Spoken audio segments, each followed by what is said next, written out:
अशोकनगर जिले में कांग्रेस कमेटी के जिला मीडिया प्रभारी और प्रदेश प्रवक्ता रवि वर्मा ने तुलसी सरोवर रेस्ट हाउस पर आयोजित प्रेस वार्ता में पंचायत एवं ग्रामीण विकास मंत्री प्रहलाद पटेल द्वारा दिए गए बयान पर तीखी प्रतिक्रिया व्यक्त की। उन्होंने कहा, भाजपा अब सत्ता के अहंकार में चूर हो चुकी है और उसे अब प्रदेश की जनता भिखारी नजर आने लगी है। उन्होंने मंत्री प्रहलाद पटेल की इस टिप्पणी की कड़ी आलोचना करते हुए कहा कि कांग्रेस 6 मार्च से 15 मार्च तक सड़क से लेकर सदन तक भाजपा सरकार और उनकी नीतियों के खिलाफ विरोध प्रदर्शन और आंदोलन करेगी। प्रदेश में जब वोट चाहिए थे लाडली बहना के,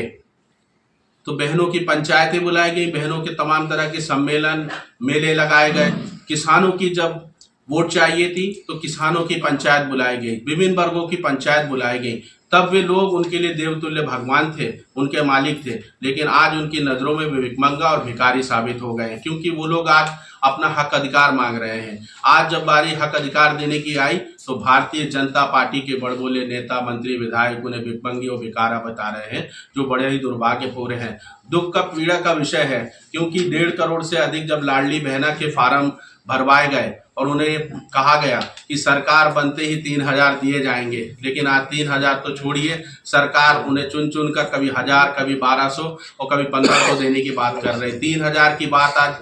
कोसों दूर है। और जब 3,000 के लिए अगर आवेदन लोग कर रहे हैं और आवेदन लेकर मेरी माताएं बहनें, अशोकनगर की भी बहनें उम्मीद कर रही होंगी, क्योंकि उस उम्मीद से उन्होंने भी यहाँ सांसद चुना है कि 3,000 उनके भी खाते में आएंगे। लेकिन आज अगर अशोकनगर की बहनें या मध्य प्रदेश की माँ बहनें 3,000 का सपना देखती हैं और वे उम्मीद करती हैं कि मैं आवेदन दूंगी, 3,000 राशि बढ़े, तो उन्हें भिखमंगा क्यों समझा जा रहा है?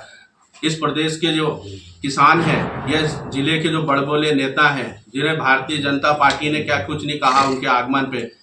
तमाम तरह का विभीषण और गद्दार जैसे शब्दों से नवाजा। वो कहते थे बड़ी बड़ी बातें कि किसानों के फसल के दाम नहीं मिले, अतिथि शिक्षकों की मांग पूरी नहीं हुई तो मैं सड़कों पर उतर जाऊंगा। सड़कों पर तो नहीं उतरे सिंधिया महाराज, लेकिन आज जनता जरूर सड़कों पर उतर गई और जनता को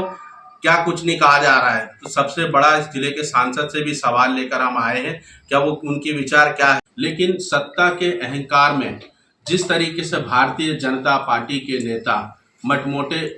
मोटे हाथी की तरह हो गए हैं कि उन्हें अब अहंकार सर चढ़कर बोल रहा है, उस देवतुल्य जनता को भी जिस तरीके से भारतीय जनता पार्टी के नेता भिखारी और भिखमंगा बता रहे हैं, ये इतिहास की सबसे निकृष्ट और धूर्त घटना है, जिस पर प्रदेश न केवल अशोकनगर की जनता व्यथित है, दुखी है कि आखिर क्या कारण है कि लगातार 3-3, 4-4 बार सरकार बनने के बाद भी अगर उनकी मांगे अधूरी हैं और अगर वे अपने आवेदन निवेदन लेकर मंत्री विधायकों के पास जाते हैं या ग्रामीण विकास मंत्री प्रहलाद पटेल जी के पास जाते हैं, तो उन्हें ऐसा क्यों लगता है कि जनता भिखमंगी है और भूखी है। आखिर सरकार ने अगर काम कर दिए होते तो उन्हें ये कहना नहीं पड़ता आज, क्योंकि ये उनकी ठीस है, ये उनकी पीड़ा है कि वो अपनी सरकार में कहीं ना कहीं सेवाएं नहीं दे पा रहे हैं, काम नहीं कर पा रहे हैं। कहीं ना कहीं पर्ची वाले मुख्यमंत्री की जो असफलता है या अकुशल क्षमता है लगातार मंत्रियों पर भी हावी है, या मंत्री इतने बेलगाम हैं कि ना तो वो मुख्यमंत्री से दबना चाहते हैं और ना ही उन्हें जनता का डर है, जिस जनता को वो देवतुल्य नारा गढ़ते हैं, तमाम तरह की बातों से संबोधित करते हैं। लेकिन आज उस भगवान का लगातार मजाक उड़ाया जा रहा है और उसे अपमानित किया जा रहा है। प्रदेश में जब वोट चाहिए थे लाडली बहना के,